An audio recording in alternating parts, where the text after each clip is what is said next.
2014 पासून 19 पासून आणि आता 2024ला सुद्धा भाजपचा प्रचार करताना एकमेव मुद्दा असायचा काँग्रेस विरोधात किंवा विरोधी पक्षांविरोधात भ्रष्टाचार.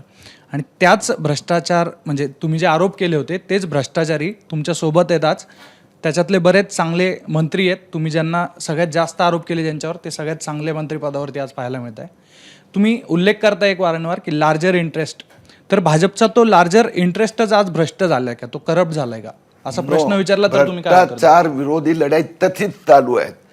केंद्र सरकारमध्ये 10 वर्ष झाले, पण एक पण पॉलिटिकल लीडर मंत्र्यांवर भ्रष्टाचाराचे आरोप पण राज्यातले आहेत ना तुमचे मंत्री.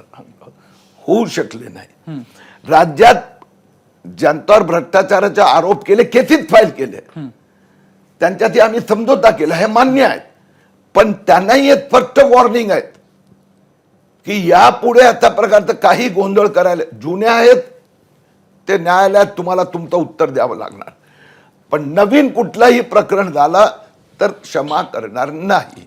म्हणजे भाजपने तत्वांबद्दल थोडासा भ्रष्टाचार केला असं म्हणता येईल आपल्याला. प्रेस आणि पॉलिटिशियन दोघांना शब्द वापरण्याची सूट असते, आपापल्या पद्धतीने ते वापरू शकतात. एबीपी माझा, उघडा डोळे बघा नीट.